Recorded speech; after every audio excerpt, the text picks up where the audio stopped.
ပဲကျေးဇူးတင်ပါတယ်ဆက်လက်ပြီးတော့ကျွန်တော်တို့အခုဒေါက်တာဝန်ကျုံညကိုဖိတ်ခေါ်ရအောင်သူအနေနဲ့ဒီအစိုးရနဲ့ CNF ကြားမှာဘာတွေဆွေးနွေးခဲ့လဲဆိုတာကိုအဓိကထားပြီးတော့ပြောသွားမှာဖြစ်ပါတယ်သူအားလုံးလက်ခုပ်တီးပြီးတော့ဖိတ်ခေါ်ရအောင်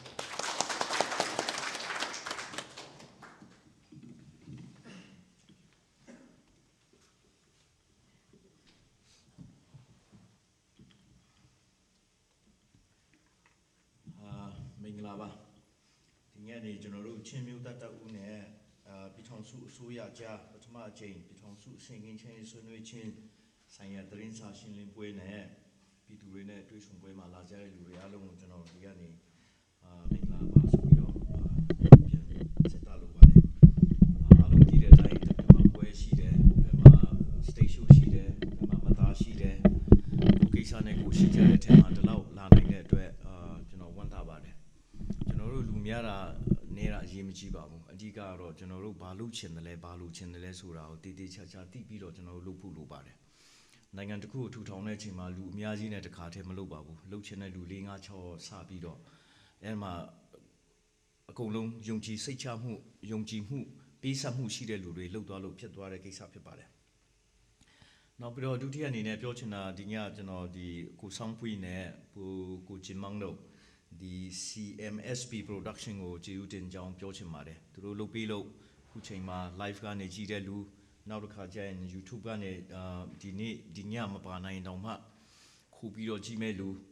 ဟိုပေါ့တက်ပေါက်ကြည့်မဲ့လူအဲ့ဒါတွေအများကြီးသူတို့ရအောင်လုပ်ပေးတဲ့အတွက်ကျေးဇူးတင်ပါတယ်သူတို့မရှိလို့ရှင်ဒီကိစ္စတွေကျွန်တော်တို့အဆင်ပြေမှာမဟုတ်ပါဘူးခုနကျွန်တော်တို့ဒီကအကျိုးတော်ဆောင်တဲ့အကူဒီနေ့ပြောသွားသလိုကျွန်တော်ကတော့ဒီသဘောတူညီချက်ပိုင်းကိုပဲဦးစားပြီးတော့ပြောသွားပါမယ်ကျွန်တော်တို့ချင်းအမျိုးသားတပ်ဦး1988ကနေဒီနေ့ထိ24နှစ်ကျွန်တော်တို့အလုပ်လုပ်လာတဲ့အချိန်မှာဥတီချက်3ခုပဲရှိပါတယ်နံပါတ်1ကကျွန်တော်တို့ဟာတွေချင်းလူမျိုးတွေဟာတခြားလူမျိုးနီးတူကိုပိုင်ပြဋ္ဌာန်းခွင့်အရင်ကလည်းရှိခဲ့တယ်ဒါမဲ့1948နောက်ပိုင်း60နှစ်နောက်ပိုင်းမှာကျွန်တော်တို့ကိုပိုင်ပြဋ္ဌာန်းခွင့်ကိုကျင့်သုံးခွင့်မရခဲ့တော့ကျွန်တော်တို့ဒီတစ်ခါကျရင်ကျွန်တော်တို့ပြန်ရချင်တယ်ဒုတိယကကျွန်တော်တို့လိုက်ဆွန်ရမ်ဟာရှင်းပြောရင်ပြည်ထောင်စုမြန်မာနိုင်ငံရဲ့တိုင်းသားလူမျိုးအားလုံးထဲမှာချင်းလူမျိုးတွေကဒီမိုကရေစီကိုစတင်ကျင့်သုံးခဲ့တဲ့လူတွေဖြစ်တယ်အဲ့ဒီကျွန်တော်တို့ကျင့်သုံးလာခဲ့တဲ့ဒီမိုကရေစီစနစ်ပြန်လည်ရှင်တန်ထွန်းကားဖို့အတွက်ကျွန်တော်တို့ CNF ကိုနှစ်ပေါင်း24နှစ်ကြာတော်လှန်ရေးလုပ်လာ CNF ကတော်လှန်ရေးလုပ်လာဖြစ်တယ်တတိယအချက်ကကျွန်တော်တို့ Federal ဝါဒကိုအခြေခံတဲ့ပြည်ထောင်စုဒါမှမဟုတ်ပြည်ထောင်စုစစ်ကိုကျွန်တော်တို့တည်ဆောက်ချင်တယ်ဒီကိစ္စလဲ CNF ကအခုခေါင်းဆောင်တွေနောက်ပြီး CNF ကိုစားထောင်တဲ့လူတွေအကြံကောင်းဉာဏ်ကောင်းရလို့တော်လို့တတ်လို့သူတို့ဒါတွေသူတို့မူဝါဒအဖြစ်ချမှတ်တာမဟုတ်ပါဘူးလွတ်လပ်ရေးမရခင်ကတည်းကကျွန်တော်တို့အဖိုးဖွားတွေတောင်တန်းဒေသစုံစမ်းစစ်ဆေးကော်မရှင်မှာခမရတို့ဘယ်လိုနိုင်ငံရေးပုံစံမျိုးလိုချင်လဲဆိုဒီမိုကရေစီဘယ်လိုပုံစံမျိုးနဲ့ပြည်ထောင်စုကိုလုပ်ချင်လဲ Federal ပြည်ထောင်စုသူတို့ပြောပြီးသားကိစ္စကို CNF က24နှစ်လုံးအပြင်ပန်းခံပြီးတော့ဒုက္ခခံပြီးတော့အကောင့်ထည့်ဖို့လုပ်နေတာဖြစ်ပါတယ်ခုနပူတေးနေပြောသလိုကျွန်တော်တို့မြို့ကြီး4-5မြို့နယ်ဒီရွာတွေအားလုံးကျွန်တော်တို့ရွာတွေ20ကျော်ကျွန်တော်တို့တွားပြီးတော့ပြည်သူတွေနဲ့public consultation ပထမသဘောတူညီချက်အရကျွန်တော်တို့သဘောတူထားတဲ့အတိုင်းပြည်သူတွေနဲ့တွေ့ဆုံဆွေးနွေးမှုလုပ်ခဲ့ပါတယ်အဲ့ဒီအချိန်မှာကျွန်တော်စိတ်ထဲမှာအရေးကြီးဆုံးသင်ခန်းစာတစ်ခုလို့24နှစ်မှာကျွန်တော်ရခဲ့တဲ့သင်ခန်းစာကတော့ကျွန်တော်တို့တွေ့သမျှလူတွေထဲမှာဒီမိုကရေစီကိုကျွန်တော်မကြိုက်ဘူးဆိုပြီးတော့ပြောတဲ့လူတကောင်မှတယောက်မှမတွေ့ဘူးကျွန်တော် Federal စနစ်ကိုလုံးဝမကြိုက်ပါဘူးဆိုတဲ့လူလည်းတယောက်မှမတွေ့ခဲ့ဘူးချင်းမျိုးသားတွေကိုပိုင်ပြဋ္ဌာန်းခွင့်မရသင့်ဘူးဗမာတွေအုပ်ချုပ်ရင်ရတယ်ကရင်တွေအုပ်ချုပ်ရင်ရတယ်ရှမ်းတွေအုပ်ချုပ်ရင်အုပ်ချုပ်ပါစေပြောတဲ့လူတယောက်မှမတွေ့ဘူး CNF ကိုမကြိုက်တဲ့လူရှိလားရှိတယ်ဒါပေမဲ့ CNF ရဲ့မူ3ခုကိုမကြိုက်တဲ့လူတွေ့သလားတယောက်မှကျွန်တော်မတွေ့ခဲ့ဘူးအဲ့တော့ကျွန်တော်စဉ်းစားတယ်အော် CNF ကိုသူတို့မကြိုက်တာဘာလို့လဲဆိုတော့မူမဟုတ်ဘဲနဲ့လူကြောက်မလားဒေတာဆွဲကြောက်မလားလူမျိုးဆွဲကြောက်မလားတော်တော်သေးတိမ်နဲ့အဲ့ဒီဟာတွေကြောင့် CNF ကိုလိုကလန်လုပ်ပြီးတော့ စန့်ကျင်ပြီးတော့ပုတ်ချပြီးတော့ဝေဖန်ပြီးတော့ဆဲရဲတိုင်းထွာပြီးတော့လုံနေတယ်ကျွန်တော်တို့မျိုးထဲမှာတွေ့တယ်အဲ့ဒါအတွက်ဒီခီးစဉ်ကကျွန်တော်အတွက်ဖြစ်ဖြစ်ကျွန်တော်တို့ပါတီအတွက်ဖြစ်ဖြစ်ကျွန်တော်တို့လှုပ်ဖို့ကိုင်ဖက်တွေအတွက်ဖြစ်ဖြစ်တော်တော်အရေးကြီးတဲ့ခီးစဉ်ဖြစ်တယ်လို့ကျွန်တော်ယူဆတယ်အောင်မြင်တဲ့ခီးစဉ်ဖြစ်တယ်လို့လည်းကျွန်တော်ယူဆတယ် CNF နဲ့အစိုးရကြားကကျွန်တော်တို့ဒီငင်းချမ်းရေးဖြစ်စဉ်အကြောင်းကိုကျွန်တော်တို့နောက်နည်းနည်းလှည့်ပြီးတော့ကျွန်တော်တို့ကြည့်ဖို့လိုလိမ့်မယ်လို့ကျွန်တော်ထင်တယ်88ကလေးကကျွန်တော်တို့လက်နဲ့ကင်ပြီးတော့ဒီအမျိုးသားတော်လှန်ရေးကိုကျွန်တော်တို့လုပ်တဲ့အချိန်ကအစပြီး1994ရောက်တဲ့အထိအစိုးရနဲ့ကျွန်တော်တို့မျက်နှာချင်းဆိုင်ပြီးတော့မှတွေ့ခွင့်မရှိခဲ့ဘူးဒါပေမဲ့94ရောက်တော့ဒီနဝတနာအဖအရင်တုန်းကစစ်အစိုးရပေါ့အဲ့ဒီစစ်အစိုးရလူတွေကဘာသာရေးခေါင်းဆောင်တွေကနေတဆင့်ကျွန်တော်တို့ကိုငင်းချမ်းရေးဆွေးနွေးဖို့ကမ်းလှမ်းလာတဲ့ဟာတွေ့ရတယ်96ရောက်တော့ဒီချင်းငင်းချမ်းရေးအကျိုးတော်ဆောင်အဖွဲ့ခုနပြောတဲ့ Chin Peace and Tranquility သူတို့ကဖွဲ့ပြီးတော့ကျွန်တော်တို့ CNF နဲ့နာအဝတ္တနာအဖအစိုးရကြားမှာကျွန်တော်တို့လမ်းသွားပြီးတော့ငင်းချမ်းရေးစကားပြောကြရအောင်ဆိုတဲ့ဟာသူတို့ပြောလှုပ်ဆောင်လာတဲ့ဟာရှိတယ်အဲ့ဒီလှုပ်ဆောင်မှုတွေအစင်းစင်းရဲ့နောက်မှာဘာဖြစ်လာလဲဆို2009ခုနှစ်မလ15နဲ့16မှာပထမဦးဆုံးအကြိမ် RIS ခန်းမှာချင်းမျိုးသားတပ်ဦးနဲ့စစ်အစိုးရနဲ့အဲ့ဒီတော့ကစစ်အစိုးရစကားပြောခွင့်ရှိတယ်။ဘာသဘောတူညီချက်မှလက်မှတ်ထိုးတာလည်းမရှိခဲ့ဘူး။စကားတော့ပြောတယ်ငင်းချမ်းနှစ်ဖက်စလုံးလိုချင်တယ်သူတို့ဖက်ကပြောတာလက်နဲ့ငင်းချမ်းလဲမယ် CNF ဖက်ကပြောတာကျွန်တော်တို့လက်နဲ့ကင်နေဆိုတာဟိုဗာလဲဒီဟာဟိုလိုချင်လို့လုပ်တာမဟုတ်ဘူးကျွန်တော်တို့နိုင်ငံစကားပြောချင်လို့အဲ့တော့သူတို့ဖက်ကလည်းပြောတယ်ဆက်ပြီးတော့စကားပြောကြမယ်ဒါပေမဲ့2009ကနေ2011ကြားမှာဘာဖြစ်တယ်လဲဆိုတော့တိုင်းပြည်ကဒီအတွင်ကူးပြောင်းရုပ်သူတို့အစိုးရဖက်ကလည်းကြိုးစားလှုပ်ဆောင်နေတဲ့ကာလနောက်ပြီးတော့ဒီအမျိုးသားညီလာခံနိုင်ငံရေးလမ်းပြမြေပုံ90ဆင့်အဲ့ဒါတွေတစ်ဆင့်ပြီးတစ်ဆင့်သူတို့လည်းမရတဲ့နည်းနဲ့လုပ်နေတဲ့အချိန်ကြတော့ကျွန်တော်တို့မှာဘာမှတွေ့တာစုံတာမရှိခဲ့ဘူးဒုတိယအချက်အနေနဲ့ CNF အနေနဲ့ဒီအမျိုးသားညီလာခံနောက်ပြီးတော့2008အခြေခံဥပဒေ2010ရွေးကောက်ပွဲနဲ့2010ရွေးကောက်ပွဲအပြီးနောက်ပိုင်းနိုင်ငံရေးမှာ CNF နေနဲ့ policy ကောင်းကောင်းလေးချထားတာရှိတယ် CNF ကဘယ်တော့မှဒီနာဝတနာအဖာတို့လုပ်ခဲ့တဲ့နိုင်ငံရေးလမ်းပြမြေပုံ90ကိုယုံကြည်မရှိဘူးအခုထိလည်းမရှိဘူးအရင်တုန်းကလည်းမရှိခဲ့ဘူးဒုတိယအချက်အနေနဲ့2008အခြေခံဥပဒေဟာပြည်သူပြည်သားတွေရဲ့စန္ဒသဘောထားကိုထင်ဟပ်ပေါ်လွင်စေတဲ့အခြေခံဥပဒေမဟုတ်ဘူးသူတို့စိတ်ကြိုက်လူတွေရွေးပြီးတော့ဟိုလူရွေးဒီလူရွေးသူတို့ကြိုက်တဲ့လူကကြိုက်တယ်လို့ရေးလုပ်လိုက်တယ်အဲ့ဒါကြောင့်ကျွန်တော်တို့2008အခြေခံဥပဒေကိုစရေးတဲ့အချိန်ကနေဒီပြည်သူစန္ဒခံယူပွဲလုပ်ပြီးတော့အတည်ပြုတဲ့အချိန်ထိ CNF ကစန့်ကျင်လာခဲ့တယ်ဒီနေ့အထိလည်းဒီ2008အခြေခံဥပဒေကို CNF နေနဲ့စန့်ကျင်နေတုံးပဲကျွန်တော်တို့လက်ခံလို့သူတို့နဲ့ငင်းချမ်းရေးလုပ်တာမဟုတ်ဘူးဒီအခြေခံဥပဒေကိုပြင်ချင်လို့ပြင်နိုင်အောင်လို့သူတို့နဲ့သဘောတူပြီးတော့ငင်းချမ်းရေးလုပ်ပြီးတော့အထက်ကနေပြင်နိုင်ဖို့ကျွန်တော်တို့ကြိုးစားနေတာဖြစ်တယ်2010ရွေးကောက်ပွဲ CNF နေနဲ့ဒီ2008အခြေခံဥပဒေနောက်ပိုင်းမှာပေါ်လာတဲ့ဥပဒေရဖြစ်လာ2010ရွေးကောက်ပွဲဟာလွတ်လပ်ပြီးတော့တရားမျှတတဲ့ရွေးကောက်ပွဲမဟုတ်တယ်လို့2008အခြေခံဥပဒေရကျွန်တော်တို့လူချင်းတဲ့ကိုပိုင်ပြဋ္ဌာန်းခွင့်ဒီမိုကရေစီတန်ထွန်းကားရေးဖက်ဒရယ်ပြည်ထောင်စုထူထောင်ရေးကိုလုံနိုင်မှာမဟုတ်ဘူးဆိုတာ CNF နေနဲ့တိတိကျကျသိတယ်ဒါပေမဲ့2010ရွေးကောက်ပွဲမှာ CNF နေနဲ့ဝင်ချင်တဲ့လူတွေကိုမဝင်ပါနဲ့လို့မပြောဘူးပါတီထောင်ချင်တဲ့လူကိုမထောင်ပါနဲ့လို့လည်းမပြောဘူး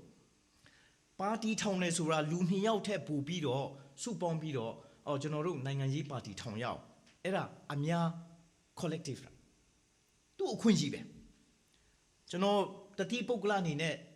MP ပြည်နယ်အဆင့်ဒါမှပြည်ထောင်စုအဆင့်ဝင်မယ်ဟိုပါတီထဲကနေဝင်မယ်ဒီပါတီထဲနဲ့ရွေးကောက်ပွဲဝင်လို့မယ်အဲ့ဒါကိုပိုင်အခွင့်အရေးအဲ့တော့လူသားတိုင်းကရတဲ့နဲ့ကိုပိုင်ခွင့်ရေးကို CNF ကမင်းတို့မှလုပ်ခွင့်မရှိဘူးဘယ်တော့မှမလုပ်ဘူးအဲ့တော့လုပ်ချင်းလုပ်ပါအဲ့ဒါခမရခွင့်ရေးဒါပေမဲ့ဒီလိုလှုပ်ချင်းအပြင်ဘာအကျိုးဖြစ်လာနိုင်တယ်လဲဆိုတဲ့ဟာလေးတော့ CNF နေနဲ့တိတ်တိကျကျပြောထားတာရှိတယ်ကျွန်တော်တို့62ခုနှစ်ကနေဒီနေ့အထိ နှစ်ပေါင်း49နှစ်လုံးကျွန်တော်တို့မှာပါလီမန်ကျင့်ထုံးကျင့်စဉ်ကျင့်နည်းကျင့်ဟန်တစ်ခုမှမရှိဘူးပျောက်အထက်ကခိုင်းအောက်ကလုတ်မခိုင်းနိုင်ရိုက်အခု2008အခြေခံဥပဒေရ2010ရွေးကောက်ပွဲလုပ်ပြီးတော့အခုလွှတ်တော်တက်လာတော့ပထမအချိန်လွှတ်တော်တုန်းကသူတို့ဘာပြောလဲမေးခွန်းမေးရမှန်းလည်းမသိဥပဒေပြုရမှန်းလည်းမသိဥပဒေပြုရမယ့်ဟာကိုမေးခွန်းမေးတယ်လို့ပြောတဲ့လူကပြောမေးခွန်းမေးမယ့်ဟာဥပဒေပြုရမယ့်ဟာလို့ပြောတဲ့လူကပြောပယုတ်ဒုက္ခဖြစ်လာအခုဒုတိယအချိန်ပြန်ထိုင်တယ်နည်းနည်းပိုကောင်းလာတယ်အခုမကြာခင်တတိယအချိန်ပြန်ထိုင်မယ်ပို့ပြီးတော့ကောင်းလာမယ်ဒီပါလီမန်ကျင့်ထုံးကျင့်စဉ်တွေဆိုတော့သူများစီကနေဝယ်လို့ရတဲ့ဟာမဟုတ်ဘူးကိုဟာကိုလေ့ကျင့်ပြီးတော့ယူရတယ်အဲ့ဒါကြောင့်လောက်ကြဝင်ချင်းဝင်နိုင်ငံပါတီထောင်ချင်းထောင်ဒါမဲ့အမြဲတမ်းစိတ်ထဲမှာမှတ်ထား2008ရှေ့ခံဥပဒေကချင်းမျိုးသားတွေလူလားချက်ကိုကျွန်တော်တို့ဘယ်တော့မှပေးမှာမဟုတ်ဘူးဆိုတာကျွန်တော်တို့အခုအရင်ကလည်းဒီတိုင်းရက်တည်တယ်အခုလည်းရက်တည်တယ်နောက်ပြီးတော့သမရသိန်းစိန်အစိုးရအဖွဲ့တက်လာပြီးတဲ့နောက်ပိုင်းမှာဒီငင်းချမ်းရေးဖြစ်စဉ်နဲ့ပတ်သက်ပြီးတော့ကျွန်တော်တို့တိတိကျကျနားလည်ဖို့လိုတယ်2017ခုနှစ်ဩဂုတ်လ17ရက်နေ့မှာမြန်မာနိုင်ငံအစိုးရအဖွဲ့ကထုတ်ပြန်ချက်1/21ထုတ်ပြီးတော့လက်နက်ကင်အဖွဲ့အစည်းတွေအားလုံးပထမအဆင့်ကိုနဲ့သက်ဆိုင်ရာပြည်နယ်နဲ့ငင်းချမ်းရေးအပြစ်ခတ်ရစရေးလုပ်ပါနံပါတ်2နောက်ပြီးတော့ဆက်ဆံရေးရုံးတွေဖွင့်ပါနံပါတ်3ယာယီအခြေပြုနေထိုင်မဲ့နေရာတွေတတ်မှတ်ပါနံပါတ်4ပြည်ထောင်စုအဆင့်ဆွေးနွေးဖို့အချိန်နဲ့နေရာတွေတတ်မှတ်ပါဒီကိစ္စပြောလာတယ်ပထမတော့ကကျွန်တော်တို့လည်းစဉ်းစားတယ်ဘာလို့ပြည်နယ်နဲ့လုပ်ခိုင်းတာလဲဘာလို့ပြည်ထောင်စုနဲ့မလုပ်လဲအထဲမှာဘာဖြစ်နေလဲဆိုတော့အရင်တုန်းကလို့အထက်ကနေအောက်ကိုအမြဲတမ်းခိုင်းနေတဲ့အနေအထားမဟုတ်တော့ဘဲနဲ့သမရဦးသိန်းစိန်အစိုးရကပြည်နယ်ခမရတို့မှလည်းလုတ်ပိုင်ခွင့်ရှိတယ်ဒါလုတ်လိုက်ပါတင်ပေးလာတယ်အဲ့ဒါကြောင့်ကျွန်တော်တို့လည်းပထမအချိန်ဟာခါသွားပြီးတော့ပြည်နယ်အဆင့်နဲ့အချက်9ချက်သဘောတူညီချက်ကိုလက်မှတ်သွားထိုးတာဖြစ်တယ်အဲ့ဒါခါကျတော့2011အတွင်းမှာ UWSA NDAA DKBA RCSS SSA စောက်ပေါ့အဲ့ဒီဟာတွေက2011မှာအကုန်လုံးကပြည်နယ်အဆင့်အပိတ်ခတ်ရဆဲပြီးတော့ခုနပြောတဲ့အချက်၄ချက်ပေါ်မှာသဘောတူညီချက်တွေလုပ်ပြီးတော့တစ်ဖက်နဲ့တစ်ဖက်ဆက်ဆံမှုတွေလုပ်လာတယ်2012ရောက်တဲ့အခါကျတော့ဘာဖြစ်လဲဆိုတော့ကျွန်တော်တို့ CNF ရဲ့ KNU ရဲ့ SSPP SSA North Newmont State Party KNPP Karenni ALP National Socialist Council of Nagaland Khaplang K အုပ်စုဒီအုပ်စုတွေအားလုံးကပြည်ထောင်စုပြည်နယ်အဆင့်နဲ့သဘောတူညီချက်တွေလက်မှတ်ရေးထိုးလာတာရှိတယ်ရေးထိုးလာကြတယ်နောက်ပြီးတော့2012အတွင်းမှာပဲပြည်ထောင်စုအဆင့်သဘောတူညီချက်တွေကိုပြည်နယ်အဆင့်မဟုတ်ဘဲနဲ့ပြည်ထောင်စုအဆင့်သဘောတူညီချက်ကိုရှမ်း SSA စောက်ရယ် KNU ရယ် Newmont State Party ရယ် CNF ရယ်ဒီအဖွဲ့တွေကသဘောတူညီချက်တွေလက်မှတ်ပြည်ထောင်စုအဆင့်ပထမအကြိမ်သဘောတူညီချက်တွေလက်မှတ်ရေးထိုးလာတယ်အဲ့တော့အခုကပြည်နယ်ကနေအရင်တက်တယ်အခုပြည်ထောင်စုရောက်သွားပြီဒါမဲ့ဒီအချိန်မှမပြီးသေးဘူးကျွန်တော်တို့ကခုနပူတေနီယာပြောတယ်လို့ကျွန်တော်တို့စိတ်ဆက်ပြီးတော့ပြည်ထောင်စုအဆင့်နဲ့အကြိမ်များစွာတွေ့အောင်ပဲအခုအဆုံးပိုင်းမှာကျွန်တော်ပြောเสียရှိတယ်ကျွန်တော်တို့ဘာလို့ချင်တယ်လဲကျွန်တော်တို့လူချင်တဲ့ကမရလို့ရှိရင်ရအောင်ဘယ်လိုလုပ်မလဲဒီကိစ္စတွေကကျွန်တော်တို့ရှေ့ဆက်ပြီးတော့ကျွန်တော်တို့လုပ်ရမယ့်ကိစ္စဖြစ်တယ်ပထမတော့က9ချက်အခု15ချက်ရလို့ဒီကိစ္စအလုပ်ပြီးသွားတာမဟုတ်ဘူးအနှစ်20ကြာအောင်မယ်15နှစ်ကြာမယ်9နှစ်မှာပြီးတော့ပြီးကောင်းလိမ့်မယ်ဒါမဲ့ CNF ကခုနပြောတဲ့သူ့ရဲ့ policy 3ခုကိုဘယ်တော့မှမျက်ကွယ်မပြုတ်ဘူးပြည်သူမလိုချင်တဲ့ဟာကိုဘယ်တော့မှလုတ်ပြီးတော့အခွင့်အရေးလိုချင်လို့အကျိုးမြတ်လိုချင်လို့ကျွန်တော်တို့မလုပ်ဘူးဆိုတာကိုကျွန်တော်ပြောလိုပါတယ်အဲ့တော့ကျွန်တော်တို့သဘောတူညီချက်တွေကိုတစ်ခုပြီးတစ်ခု15ခုရှိတယ်အဲ့ဒါကျွန်တော်ပြချင်ပါတယ်Paul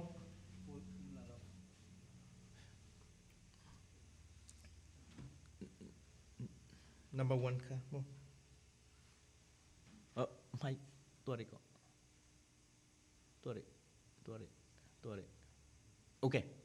number 1 okay ကျွန်တော်တို့ပထမသဘောတူညီထားတဲ့ပြည်နယ်အဆင့်မှာသဘောတူညီထားတဲ့ဟာကကျွန်တော်တို့တစ်ဖက်နဲ့တစ်ဖက်မဖြစ်တော့ဘူးရန်လိုတိုက်ခိုက်မှုရန်လိုမှုရန်ဆောင်မှုအဲ့ဒါတွေမလုပ်တော့ဘူးဆိုပြီးတော့ကျွန်တော်တို့သဘောတူထားတယ်အဲ့ဒါပြည်နယ်အဆင့်မှာသဘောတူတာဖြစ်တယ်အခုကဘာဖြစ်လဲဆိုတော့ပြည်နယ်အဆင့်မှာကျွန်တော်တို့ဟာခါမှာကျွန်တော်တွေလာတော့သဘောတူထားတဲ့ဟာကိုကျွန်တော်တို့အခုချိန်မှာပြည်ထောင်စုအဆင့်အထိအဆင့်ကနေသဘောတူညီချက်အနေနဲ့ကျွန်တော်တို့ပြန်ပြီးတော့ reaffirm လုပ်တယ်အဲ့ဒီအပြင် CNF နဲ့အစိုးရနဲ့ပြည်ထောင်စုအစိုးရနဲ့အပိခတ်ရစေးသဘောတူညီသွားလို့ဒီတိုင်းပြည်တစ်ခုလုံးရဲ့ပြဿနာမပြီးဘူးကချင်မှာပြစ်နေတယ်ရှမ်းမှာလည်းမနေ့တနေ့ကငင်းချမ်းစာချုပ်နောက်နေ့ကျရင်ပြန်ပြစ်အဲ့ဒါမျိုးတွေရှိနေတယ်ဒီဟာတွေအားလုံးတိုင်းပြည်လုံ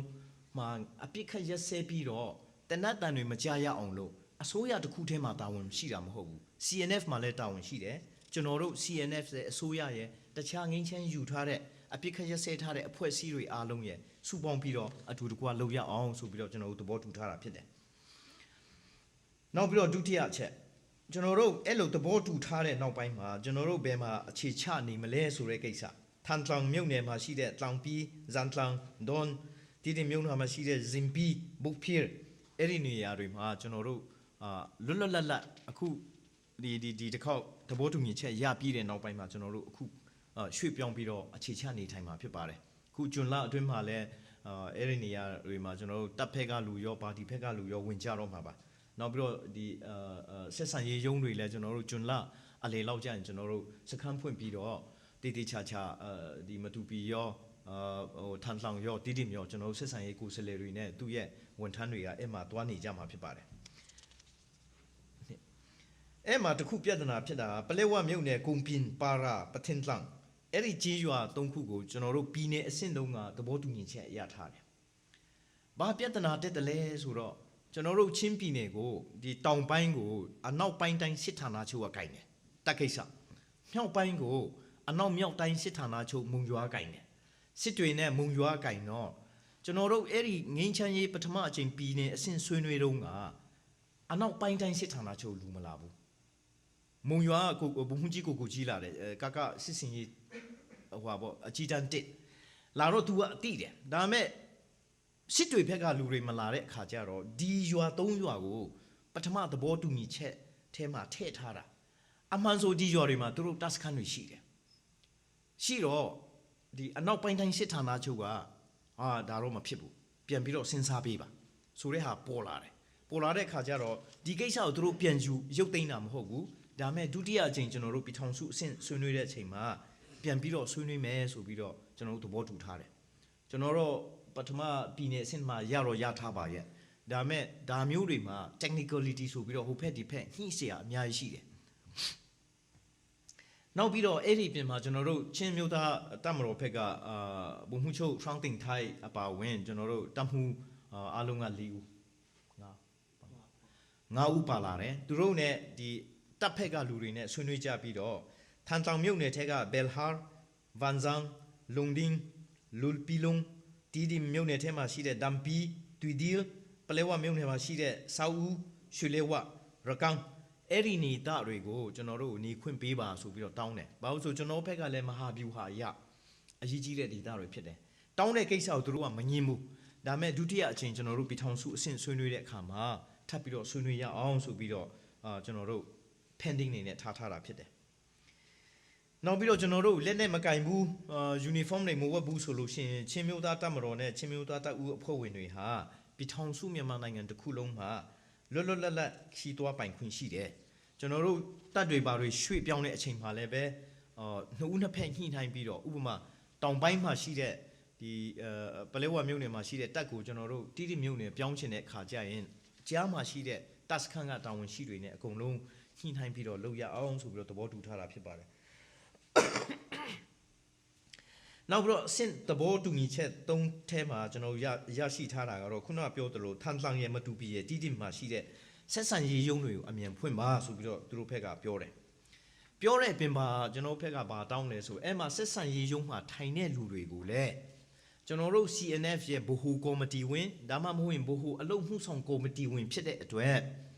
သူတို့တွေကိုနေထူးနေမြတ်တို့အခမ်းအနားတို့ဘာလို့လုပ်တဲ့ချိန်မှာပြည်နယ်မှာရှိတဲ့ဝန်ကြီးအဆင့်သူတို့ ਨੇ ထိုက်တန်တဲ့နေရာကိုပေးပါဆိုပြီးတော့ကျွန်တော်တို့တောင်းထားတယ်တောင်းတဲ့ခါကျတော့သူတို့ဖက်ကလည်းပြောတာရှိတာပေါ့တချို့နေရာတွေမှာဆက်ဆံရေးရုံးရဲ့တာဝန်ခံက2ရက်ဒီတပ်ထက်က2ရက်စီယာဖြစ်နေတော့သူ့ကိုဝန်ကြီးနေရာပြီးရင်ဒုက္ခရောက်ကုန်တယ်အဲ့တော့ခမရတို့ CNF ထက်ကဆက်ဆံရေးရုံးတာဝန်ခံရဲ့ယာထူးကိုကျွန်တော်တို့ကြည့်ပြီးတော့သူနဲ့ထိုက်တန်တဲ့နေရာပေးဆက်မှုနေရာပေးခြင်းဟိုပါပေါ့ကျွန်တော်တို့လုပ်ပေးပါမယ်ဆိုပြီးတော့သူတို့ကပြောတယ်နောက်ပြီးတော့ကျွန်တော်တို့လက်နဲ့တောင်းတယ် အထဲမှာကျွန်တော်ဆက်ဆံရုပ်တောင်ခံနေပစ္စတိုကန်ရမယ်တနတ်ကန်ရမယ်ဘာညာပြောတာဟာအဲ့ဒါတော့မလုပ်ပါနဲ့ကျွန်တော်တို့ငင်းချမ်းရေးလှုပ်ချင်လို့ဒီကိစ္စတွေလုပ်နေတာသူတို့အတွက်လုံခြုံရေးလိုအပ်လို့ရှင်ကျွန်တော်တို့ချင်းပြည်နယ်အစိုးရသူတို့လုံခြုံရေးကိုအကုန်လုံးပေးပါမယ်ဆိုပြီးတော့သူတို့ဘက်ကပြောလာတာဖြစ်ပါတယ်အချက်လေးဒီအချက်လေးမှာအရေးကြီးဆုံးအချက်ကကျွန်တော်တို့ပထမအချိန်မှာဖြစ်ဖြစ်ဒုတိယအချိန်မှာဖြစ်ဖြစ်အရေးကြီးဆုံးကဒီနံပါတ်၄ပဲကျွန်တော်တို့တော်လှန်ရေးလုပ်ရတယ်ဒီနံပါတ်၄ကိစ္စအကြောင်းပဲသူတို့ဘက်ကအစိုးရဘက်ကနေပြောတာပြည်ထောင်စုမပြိုကွဲတိုင်းသားစီးလုံးညီညွတ်မှုမပြိုကွဲအချုပ်ချာအာဏာတည်တံ့ခိုင်မြဲဒီ၃ခုနဲ့ကျွန်တော်တို့ပြည်ထောင်စုမြန်မာနိုင်ငံကိုတည်ဆောက်မယ်လို့သူတို့ကတစ်ချိန်လုံးပြောလာတယ်ကျွန်တော်တို့လည်းပြန်ပြောတယ်ကျွန်တော်တို့ဘက်မှာလည်းပြည်ထောင်စုအရေးပြည်ထောင်စုဆိုတာတိုင်းသားများစွာနဲ့စုပေါင်းထားတဲ့ပြည်ထောင်စုဖြစ်တယ်တိုင်းရင်းသားအရေးဆိုတာကျွန်တော်တို့ကိုယ်ပိုင်ပြဋ္ဌာန်းခွင့်ရှိရမယ်တိုင်းရင်းသားတစ်ခုဖြစ်မှာတော့ကိုယ်ပိုင်ပြဋ္ဌာန်းခွင့်ရှိရမယ်ဒီမိုကရေစီစင်တန်ထုံးကားရေးသူတို့ဘက်ကပြောတာစီကံပြီးဝတော့ဒီမိုကရေစီကျွန်တော်တို့ဘက်ကပြောတာဒီမိုကရေစီပဲစီကံရှိတာမရှိတာကျွန်တော်တို့နားမလည်ဘူးအဲ့တော့ဒီအချက်6ချက်ပေါ်မှာမူတည်ပြီးတော့ကျွန်တော်တို့ပြည်ထောင်စုကိုတည်ဆောက်ရအောင်ဆိုပြီးတော့ကျွန်တော်တို့မူအားဖြင့်ပထမအချိန်မှာလည်းသဘောတူတယ်ဒီအချိန်မှာလည်းသဘောတူထားတာရှိတယ်အဲ့ဒီပြင်မှာဒီတစ်ခေါက်မှာသူတို့ဘက်ကနေကျွန်တော်တို့တင်ပြတဲ့အပေါ်သဘောတူတာပင်လုံစိတ်ဓာတ်ကိုအခြေခံသောတန်းတူညီမျှမှုနှင့်ကိုယ်ပိုင်အုပ်ချုပ်ရေးပြဋ္ဌာန်းခွင့်ပင်လုံစိတ်ဓာတ်ကိုအခြေခံသောတန်းတူညီမျှမှုနှင့်ကိုယ်ပိုင်အုပ်ချုပ်ရေးဆိုတဲ့ကိစ္စကိုကျွန်တော်တို့အကြီးကျယ်ဆွေးနွေးကြတယ်ဘူဒီနီယာတို့လည်းပြောတယ်ကျွန်တော်ဘက်ကဒေါက်တာရွှေခါလည်းပြောတယ်တခြားအဖွဲ့တွေလည်းပြောတယ်ပင်လုံဆိုတာနဲ့ကြောက်တဲ့လူရှိတယ်ဖက်ဒရယ်ဆိုတာနဲ့ထွက်ပြေးမဲ့လူတွေရှိတယ်ဒါလည်းယောဂတစ်မျိုးပေါ့ဒါမဲ့ဒီတစ်ခေါက်မှာသူတို့ဘက်ကနေယူသားမှုရှိတယ်လို့ကျွန်တော်တို့ယူဆတာဘာလဲဆိုတော့သမ္မတဦးသိန်းစိန်ကသူတွတ်တော်ကိုမိန့်ခွန်းပြောတော့ကသူပြောထားတဲ့စာလုံးရှိတယ်အဲ့ဒါကျွန်တော်တို့မသိဘူးကျွန်တော်ဘက်မှာယူသွားတဲ့ကိစ္စကမတ်လ15ရက်နေ့မှာဒေါ်အောင်ဆန်းစုကြည်က TV ကနေသူတို့ NLD ပါတီရဲ့သဘောထားကိုပြောတော့အဲ့ဒီမှာသူပေးထားတဲ့ဒီပြောထားတဲ့ကိုပိုင်ပြဋ္ဌာန်းခွင့်နောက်ပြီးတော့ပြည်ထောင်စုစစ်အဲ့စလုံးနှလုံးကိုဒေါ်အောင်ဆန်းစုကြည်ကတုံသွားတယ်အဲ့တော့ကျွန်တော်တို့လည်းအဲ့စာရွက်ယူသွားတယ်သူတို့သွားပြတယ်ကြည့်ခင်ဗျားတို့ပြည်ထောင်စုအစစ်မှာဒီစာနေစင်းဌာနကနေစင်ဆာမလုပ်ဘဲနဲ့ထုတ်ဝေခွင့်လှုပ်ထားတဲ့ကိစ္စကျွန်တော်တို့ဘာလို့ဒီသဘောတူညီချက်ထဲမှာမပါရမလဲအဲ့ချိန်မှာသူတို့လည်းပြန်စဉ်းစားတယ်ဒါဆိုရင်သမ္မတကြီးပြောတဲ့မိန့်ခွန်းထဲမှာဘာတွေပါတယ်လဲဆိုတာသူတို့ပြန်ကြည့်တယ်သတင်းစာကိုပြန်လှန်ပြီးတော့သူတို့ရဲ့ဒုတိယရှင်းနေချုပ်ဦးထွန်းဦးသူကိုယ်တိုင်လာပြီးတော့အဲ့စာရွက်ကျွန်တော်တို့ပြတယ်ဟာဒီမှာသမ္မတပြောထားတယ်အဲ့တော့ကျွန်တော်တို့ဒီဟာကိုထည့်လို့ရပါတယ်တဲ့တကယ်လို့သူတို့မှသာယူသားမှုမရှိဘူးဆိုလို့ရှိရင်အဲ့စာရွက်လုံးဝကျွန်တော်တို့ကြီးခွင့်ပေးမှာမဟုတ်တယောက်နဲ့တယောက်မြစ်ပတ်မယိုးမသားနဲ့ဆက်ဆံကြမယ်ဆိုလို့ရှိရင်သူတို့လည်းသူတို့စာရွက်ပြမှာမဟုတ်ကျွန်တော်တို့လည်းပြမှာမဟုတ်ဒီတိုင်းပဲတယောက်နဲ့တယောက်ပြဿနာဖြစ်နေမှာဒါပေမဲ့သူတို့ဘက်ကနေယူသားမှုလဲအဲ့မှာကျွန်တော်တို့တွေ့တယ်အဲ့တော့ကျွန်တော်တို့လည်းမေးတယ်ရှင်းနေချုပ်ကြီးကျွန်တော်တို့အဲ့စာရွက်လေးကြီးခွင့်ရမလားရတာပေါ့ရောဒီမှာကြည့်ပေးပါအဲ့ဒါကြောင့်ဒီပင်လုံတို့တန်းတူညီမျှမှုတို့ကိုပိုင်အုပ်ချုပ်ရေးတို့ကိုပိုင်ပြဋ္ဌာန်းခွင့်တို့ဆိုတာကျွန်တော်တို့သဘောတူညီချက်၄မှာထွက်လာနိုင်တာဖြစ်ပါတယ်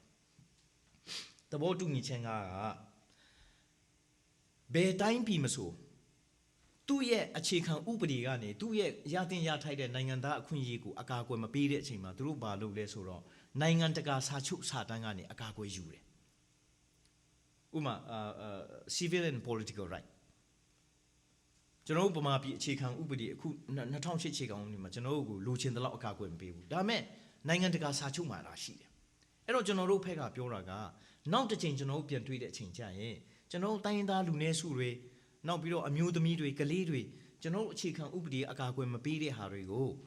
ုအကာအကွယ်ပေးတဲ့နိုင်ငံတကာစာချုပ်စာတမ်းကိစ္စကျွန်တော်တို့ဆွေးနွေးမယ်အခုချိန်မှာတို့ကစီတော့အမျိုးသမီးဆိုင်ရာအခွင့်အရေးright of the child ကလေးငယ်တွေရဲ့အခွင့်အရေးအဲ့ဒီပြင်ကျွန်တော်တို့လက်ရှိအစိုးရကဗမာပြည်အဆက်ဆက်ကနိုင်ငံတကာစာချုပ်ဆိုလို့4-5-6ခုပဲတို့အဖွဲ့ဝင်ဖြစ်သေးတာရှိတယ်ဖြစ်စီအများကြီးရှိတယ်ရာနဲ့ထောင်နဲ့ချီပြီးရှိတယ်ဒါဘာလို့မဖြစ်ရမလဲကျွန်တော်တို့နောက်တစ်ခါပြန်ဆွေးနွေးတဲ့အခါဒီကိစ္စကိုလည်းဆွေးနွေးရအောင်ဆိုတော့သူတို့ဘက်ကလည်းသဘောတူတယ်နောက်ပြီးတော့ ကျွန်တော်တို့အနေနဲ့ဒီသဘောတူညီချက်6ထဲမှာဒုတ်တာဝန်ကြီး3ပါခုနပြောထားတဲ့အပြင်ဒီဒုတ်တာဝန်အရေး3ပါနဲ့ကျွန်တော်ဖက်ကတင်ပြထားတဲ့အချက်3ချက်နဲ့နောက်ပြီးတော့ပင်လုံကိစ္စကိုပိုင်ပြတ်ထန်းခွင့်ကိစ္စတိုင်းရင်းသားလူမျိုးတွေကိစ္စဒီကိစ္စတွေအားလုံးကိုပြည်သူတွေနဲ့အပြန်လှန်ဆွေးနွေးဖို့လိုတယ်တိုင်ပင်ဖို့လိုတယ်ကျွန်တော်တို့ဆရာလုပ်ပြီးတော့တစ်ဖက်ကနေပြောနေပြီးတော့တစ်ဖက်ကနားထောင်ခိုင်းတဲ့ဟာမျိုးကျွန်တော်တို့မှမလိုချင်ဘူးမလိုချင်တဲ့ခါကျတော့ပြည်သူနဲ့လွတ်လပ်စွာတွေ့ဆုံဆွေးနွေးခွင့်ပြုပါဆိုတော့သူတို့ဖက်ကလည်းပြောတယ်โอเคဒီဆဲဥပဒေနဲ့အညီပြည်သူတွေနဲ့ကြိုက်တဲ့နေရာအချိန်မရွေးဟိုပါပေါ့ဒီဥပဒေပေါင်ထဲကနေညှိနှိုင်းပြီးတော့ကျွန်တော်တို့လုပ်ကြမယ်လို့ပြောထားတယ်အဲ့ဒါသဘောတူညီချက်6ခုနှစ်ကကျွန်တော်ချင်းပြည်နယ်ကဆင်းရဲတယ်အားလုံးသိတဲ့အတိုင်းပဲဒီကိစ္စမှာဒီ NGO တွေ IGO တွေနိုင်ငံတကာအဖွဲ့အစည်းတွေပါရာဟိတအဖွဲ့အစည်းတွေလာပြီးတော့အလုပ်လုပ်ဖို့ကျွန်တော်တို့ကပထမအချိန်မှာလည်းသဘောတူထားတယ်အဲ့လိုအလုပ်လုပ်တဲ့အချိန်မှာလည်းပဲချင်းအမျိုးသားအကျိုးစီးပွားကိုထိခိုက်နိုင်တဲ့ NGO တွေလာလို့ရှိရင် CNF နေနဲ့ဟိုပါပေါ့သူတို့ကိုပြန်ပြီးတော့သူတို့ဒီသဘောတူညီချက်ရေးထိုးထားတဲ့ဟာတွေကိုပြန်ပြီးတော့စစ်ခွင့်ရှိအောင်လို့ကျွန်တော်တို့တောင်းထားတယ်အဲ့ဒါကိုလည်းသူတို့ဘက်ကသဘောတူတယ်နံပါတ်8ကျွန်တော်တို့မှာလူသားစွမ်းအားအရင်းအမြစ်စွမ်းဆောင်မှုhuman resource နဲ့ capacity building တတော်အားနေတယ်အားနေတော့ဒီကိစ္စကိုကျွန်တော်တို့မလုပ်လို့မရဘူးစီမင်းကအများကြီးလုပ်တယ် workshop အများကြီးလုပ်တယ်ကျွန်တော်တို့ဒါလုပ်ရမယ်ဒီဟာတွေလုပ်တဲ့အချိန်မှာလည်းပဲလွတ်လပ်လုပ်ခွင့်ပြုဖို့သူတို့တောင်းထားတယ်ဒီကိစ္စကိုလည်းသူတို့ဘက်ကကြီးကြီးဖြူနဲ့သူတို့ထောက်ခံတယ်နံပါတ်9ကျွန်တော်ပထမသဘောတူညီချက်ထဲမှာဒီချင်းပြည်နယ်မှာရှိတဲ့မူးယစ်ဆေးဝါးကိစ္စကိုကျွန်တော်တိုက်ဖြတ်ရအောင်ခြေဖြတ်ရအောင်ဆိုပြီးတော့သဘောတူထားတယ်တူထားတော့ကျွန်တော်တို့တွားတော့ကကျွန်တော်တို့ယူထားတဲ့ကျွန်တော်တို့ဘက်ကနေပြင်ဆင်မှုနဲ့ဒီသဘောတူညီချက်တွေကနည်းနည်းကွာသွားတယ်ဘာလို့လဲဆိုတော့ဒီပြည်ထောင်စုအစိုးရအဖွဲ့အမိန့်ကြေညာစာအမှတ်19/2011မှာပြည်နယ်အဆင့်ခရိုင်အဆင့်မြို့နယ်အဆင့်ရပ်ကွက်ကြီးရွာအုပ်စုအဆင့်မူးယစ်ဆေးဝါးတိုက်ဖျက်ရေးကိုလုပ်ပါဆိုပြီးတော့သမ္မတသိန်းစိန်ကအမိန့်ထုတ်ထားတာရှိတယ်အဲ့ဒါကိုကျွန်တော်တို့ပြန်ကြည့်လိုက်တော့ဒီကိစ္စကကောင်းတယ်သူ့ရဲ့ဖွဲ့စည်းပုံကလည်းမှန်တယ်ဒီထဲမှာ CNF လဲဝင်ပါလို့ရှိရင်ရမလားဆိုပြီးတော့မိတော့သူတို့ကရတယ် CNF နေတယ်ဒီထဲမှာပါမယ်ဒီသမ္မတရဲ့ဖွဲ့ထားတဲ့အမိန့်ဒီဥပဒေအမိန့်ထဲကအတိုင်းပဲကျွန်တော်တို့အထူးတကွအလုပ်လုပ်အောင်ဆိုပြီးတော့သဘောတူထားတယ်နံပါတ်10နိုင်ငံခြားသားခံယူထားတဲ့ချင်းမျိုးသားတွေကျွန်တော်တို့ချင်းပြည်နယ်ကိုပြန်ပြီးတော့အလေအပတ်ပဲသွားမိသားစုပဲသွားလဲဒါမှမဟုတ်ရင်လည်းဒီ NGO လုပ်ပဲသွားလုပ်ဒါမှမဟုတ်စာပဲသွားတင်ကြိုက်တဲ့ဟာလုပ်တရားပဲသွားဟောချင်းသွားချင်လို့ရှိရင်ကျွန်တော်တို့ကိုဒီဗီဇာအခက်အခဲတွေမလုပ်ပါနဲ့ဆိုပြီးတော့ကျွန်တော်တို့တောင်းထားတယ်သူတို့လည်းပြောတယ်အခုပြည်ထောင်စုအစိငင်းချိုင်းဖို့ဆောင်ရေးအဖွဲ့ကနေ CNF နာမီနဲ့လာတဲ့ဗီဇာကိစ္စကိုတော့အတက်နိုင်ဆုံးအမြန်ဆုံးလုပ်ပေးမယ်လို့ပြောထားပါတယ်သူတို့လည်းလုပ်မယ်လို့လည်းကျွန်တော်တို့ယူဆတယ်ဥမာဆိုပါစို့ပူပွေးလျင်မောင်းကျွန်တော်တို့ဒီ observer အနေနဲ့ခေါ်ထားတဲ့ပူပွေးလျင်မောင်းဆိုရင်တော့သူညပဲကျွန်တော်တို့ဒေါက်တာရွှေခါနဲ့ကျွန်တော်နဲ့ဦးအောင်မင်းကိုဖုန်းခေါ်တယ်အခုချက်ချင်းသွားပါဟိုပါပေါ့ကျွန်တော်တို့ဝါရှင်တန်ကိုပြောပြီးပါပြီရောက်လာတဲ့ချက်ချင်းပဲတနေ့အထဲနဲ့သူတို့ထုတ်ပေးပါတယ်အဲ့တော့သူတို့လည်းသူတို့ဂတိကိုတော့အခုထိတော့တည်ပါတယ်နောက်တော့ဘာဖြစ်လာမလဲတော့ကျွန်တော်တို့မသိဘူးလေနောက်7ကျွန်တော်တို့ February လ20ရက်နေ့ဟာချင်းမျိုးသားနေ့ဖြစ်တယ်ဆိုတာအားလုံးကသိတယ်နောက်ပြီးတော့ဇန်နဝါရီလ3ရက်နေ့ဟာချင်းပြည်နယ်နေ့ဖြစ်တယ်ဆိုတာဝိသေသတိုင်းကနေပြည်နယ်တက်တဲ့နေ့ဆိုတာအားလုံးသိတယ်ဒါပေမဲ့1994အခြေခံဥပဒေအောက်မှာ KZ တစ်ခုထွက်ထားတော့အဲ့ဒီ KZ ကိုအခုချိန်ထိလွှတ်တော်ကပြန်ပြင်တာမရှိဘူးမရှိတဲ့ခါကျတော့ဒီကိစ္စကိုအကြီးအကျယ်ကျွန်တော်တို့ငင်းခုန်ကြတယ်ကျွန်တော်တို့ဘက်ကလည်းပြောတာပေါ့ခင်ဗျားတို့ဒီကိစ္စကိုမလုပ်ဘူးဆိုလို့ရှိရင်မပြင်ဘူးဆိုလို့ရှိရင်ကျွန်တော်တို့ဒီခန်းထဲကနေထွက်ဖို့ပဲရှိတယ်ပူတီနီလည်းပြောတယ်နောက်ပြီးတော့ပူထောင်လင်းကြီးလည်းပြောတယ်အကုန်လုံးပြောကြတယ်နောက်ကြတော့ဝန်ကြီးဦးဝင်းထွန်းကိုတိုင်လည်းပြောလာတယ်ဟုတ်တယ်ဒါကတော့ဘယ်လိုမှဒီ February 20နဲ့ကျွန်တော်တို့3ရက်နေ့ကဘာမှမဆိုင်ဘူးကျွန်တော်တို့မရရအောင်လုပ်ရမယ်ဒါပေမဲ့ဦးအောင်မင်းဖြစ်ဖြစ်ဦးစောဝင်းဖြစ်ဖြစ်ဦးဝင်းထွန်းဖြစ်ဖြစ်သူတို့မှလုတ်ပိုင်ခွင့်မရှိဘူးဒါလုတ်ပိုင်ခွင့်ရှိတာက KZ ထဲမှာဒီလွှတ်တော်ကလှုပ်ထားတယ်ဆိုတော့လွှတ်တော်ကပဲပြင်ခွင့်ရှိတယ်အဲ့တော့ချင်းပြည်နယ်ကနေအရင်စပြီးတော့လုပ်မလားပြည်ထောင်စုလွှတ်တော်ကနေပြည်ထောင်စုအဆင့်လွှတ်တော်ကနေစပြီးတော့လုပ်မလားဒီကိစ္စကိုကျွန်တော်တို့ပြည်ထောင်စုငင်းချမ်းရေးဆွေးနွေးအဖွဲ့ CNF ချင်းပြည်နယ်အစိုးရအားလုံးပူးပေါင်းပြီးတော့ February 20ဟာချင်းအမျိုးသားနေ့ဖြစ်တယ်ဆိုတာပြန်လည်သတ်မှတ်ဖို့ကျွန်တော်တို့လုပ်ဖို့သဘောတူထားပါတယ်နောက်ပြီးတော့ဆက်နှစ်မှာကျွန်တော်တို့ CNF ကအခုချိန်ထိမတရားအသင်းဖြစ်နေတယ်အဲ့ဒီမတရားအသင်းကနေပေဖြတ်ပေးဖို့ကျွန်တော်တို့တောင်းထားတာရှိတယ် အဲ့လိုတောင်းတဲ့အချိန်မှာလဲသူတို့ဘက်ကပြန်ပြောတာစိတ်ချရတဲ့အခြေအနေမှာသူ့ဟာနဲ့သူပျောက်သွားမှာပါသူ့ဟာနဲ့သူကျွန်တော်တို့တဖြည်းဖြည်းပြီးတော့ယူသွားမယ်အခုချိန်မှာတစ်ဖက်နဲ့တစ်ဖက်အယုံကြည်မရှိတဲ့ချိန်မှာမတရားအသင်းနဲ့ပဲနောက်တစ်ခါကျရင်အယုံကြည်မရှိလို့ပွဲပြတ်သွားတော့မတရားအသင်းပြန်ကြည်ညာဒါမျိုးတွေမကောင်းဘူးဆိုပြီးတော့သူတို့ဘက်ကလည်းပြောပါတယ်နောက်ပြီးတော့ကျွန်တော်တို့ချင်းမျိုးသားတပ်ဦးတော်လှန်ရေးအနှစ်24နှစ်တက်တန်းမှာ CNF ကြောင်းအဖမ်းခံတဲ့လူထောင်ကျတဲ့လူထောင်ထဲမှာတည်သွားတဲ့လူဘယ်မှာတည်လို့တည်မှန်းမသိတဲ့လူဒီဟာတွေအားလုံးကိုကျွန်တော်တို့သိချင်တယ်ဥပမာဆိုပါစို့ကျွန်တော်တို့ဘုံမှုထက်ကြီးတော့ဘူကြီးဥက္ကဋ္ဌထောင်းတို့သူတို့ဘယ်မှာတည်သလားရှင်သလားထောင်ထဲမှာလားအဲ့ဒါကျွန်တော်တို့သိချင်တယ်အဲ့ဒီဟာတွေအားလုံးကိုကျွန်တော်တို့ကိုလွန်ငင်းချမ်းသာခွင့်ပေးပါသူတို့ဘယ်မှာရှိလဲဆိုတဲ့ဟာကျွန်တော်တို့တောင်းထားတယ်သူတို့ဘက်ကလည်းဒီသဘောတူညီချက်ထဲမှာမပါဘဲမဲ့သူတို့ဘက်ကလည်းပြောတာဆာလာတင်မှာကျွန်တော်တို့ကတခါတည်းနဲ့ဒီအချင်းသား1000ကိုတခါတည်းလွှတ်လိုက်တာမျိုးကဗျမ်းပတာဖြစ်ကုန်မယ်အဲ့တော့တဆင့်ပြီးတဆင့်နဲ့ကျွန်တော်တို့တင်ပြပါမယ်ဆိုပြီးတော့သူတို့ပြောထားရှိတယ်ဒီအတိုင်းပဲကျွန်တော်တို့ပါတီဘက်ကနေလည်းခုချိန်မှာစာတင်ထားပြီးတော့ priority ပေးထားတဲ့လူ10ယောက်15ယောက်ဒီလူတွေကိစ္စကိုကျွန်တော်တို့သိချင်တယ်သူတို့ထောင်ထဲမှာလားဘယ်မှာလဲတည်လို့ရှရင်သူတို့အယူဘယ်မှာလဲကျွန်တော်တို့ချင်းထုံးဆိုင်ရအဲ့တဲ့အယူတွေကျွန်တော်တို့ပြန်ယူချင်တယ်တီတီချာချာပြန်ပြီးတော့မြုပ်နှံချင်တယ်ဆိုတဲ့ဟာတောင်းထားတာရှိပါတယ်အဲ့ဒီကိစ္စကိုလည်းကျွန်တော်တို့မူအဖြစ်သဘောတူထားတဲ့ဟာရှိတယ်ဆက်နှစ်နောက်ပြီးတော့ CNF အနေနဲ့ကျွန်တော်တို့ဆက်နှစ်အဆက်မှာ CNF အနေနဲ့ကျွန်တော်တို့ ID ကလုတ်ဖို့ရှိတယ်အဲ့တော့ကျွန်တော်တို့ကြာရင်တော့ကျွန်တော်မြန်မာတော့ Chinland Club member တွေအားလုံးတော့အဲ့ဒီ ID ကတော့ပေးမှာပါပေးပြီးတော့အဲ့ဒီ ID ကကိုကျွန်တော်တို့လူဝင်မှုကြီးကြပ်ရေးနဲ့ပြည်သူ့အင်အားအောက်စီဌာနတိုင်းမှာကျွန်တော်တို့ထားမယ်ဒီ ID ကကင်တဲ့လူတယောက်ကသွားပြီးတော့သူ့မှာနိုင်ငံသားစစ်စီကပြရှောက်လို့ရှိရင်ယာယီနိုင်ငံသားကပြကိုချက်ချင်းထုတ်ပေးဖို့ကျွန်တော်တို့တောင်းထားတယ်ဘာလို့လဲဆိုတော့အားလုံးသိတဲ့အတိုင်းခင်ဗျားတို့ American passport ကင်လို့ရှိရင်ဟိုတယ်ကနှစ်ဆပူပေးရတယ် airline ticket ကလည်းအဲ့လိုပေးရတယ်အဲ့တော့ယာယီနိုင်ငံသားကပြကင်လို့ရှိရင်ဈေးပို့ပို့နဲ့ဝယ်ရတယ်လွတ်လပ်သွားလို့လာလို့ရတယ်အတားအဆီးမရှိဘူးအဲ့ဒါတွေအတွက်လည်းကျွန်တော်တို့ဘက်ကနေတောင်းထားတယ်နောက်ပြီးတော့ကျွန်တော်တို့ CNF ထဲကဖြစ် CNF ကိုကူညီနေတဲ့လူတွေဖြစ်ဒီအမီမဲစင်းပေါ့ blacklist ပေးထားတဲ့လူတွေရှိတယ်အဲ့လူတွေလည်းပြန်ဖြတ်ပေးပါလို့ကျွန်တော်တို့တောင်းထားတယ်အဲ့ဒါကိုလည်းသူတို့ကဥပဒေအရပြန်ပြီးတော့ဖြတ်ပေးပါမယ်ဆိုပြီးတော့သဘောတူထားတယ်